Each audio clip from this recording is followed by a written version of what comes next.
Police விசாரணை மரணத்திற்கு முதலமைச்சர் ஸ்டாலின் தான் பொறுப்பேற்க வேண்டும் என பாஜகவைச் சேர்ந்த நடிகை குஷ்பு தெரிவித்துள்ளார். சென்னை விமான நிலையத்தில் செய்தியாளர்களிடம் பேசிய அவர், தமிழகத்தில் சட்டம் ஒழுங்கு எந்த அளவு சீர்குலைந்திருக்கிறது என்பதற்கு இந்த சம்பவம் ஒரு எடுத்துக்காட்டு என்றார். லாக்அப் டெத் சென்னையிலே தமிழ்நாட்டில் அதிகரிக்க போயிட்டுருக்கு. இது பார்க்கும்போது லா அண்ட் ஆர்டர் எந்த அளவுக்கு அப்படியே டவுன்ஃபாலில் இருக்குது, அதை நம்ம பார்த்து தான் ஆகணும்.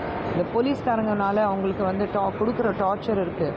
சிபிஐக்கு நீங்கள் இது ட்ரான்ஸ்ஃபர் பண்ணியிருக்கீங்க, ஆனால் இருந்தாலும் தொடர்ந்து இந்த மாதிரி விஷயங்கள் நடந்துகிட்டே இருக்குது. அது ஏன் நடக்குது? எல்லா கேஸஸ் நீங்கள் சிபிஐக்கு ட்ரான்ஸ்ஃபர் பண்ண முடியாது. ஸோ இது கம்ப்ளீட் ஒரு டிஎம்கே கவர்மெண்ட்டோடைய நம்மளுடைய அரசாங்கத்தோடைய ஒரு ஃபெயிலியர் தான் நான் சொல்வேன். இது முதலமைச்சர் தான் டைரெக்டாக பதில் சொல்லணும். உங்கள் தந்திவன் தொலைக்காட்சியில் கணபதியே வருவாய் தினமும் காலை 7 மணிக்கு காணத் தவறாதீர்கள்.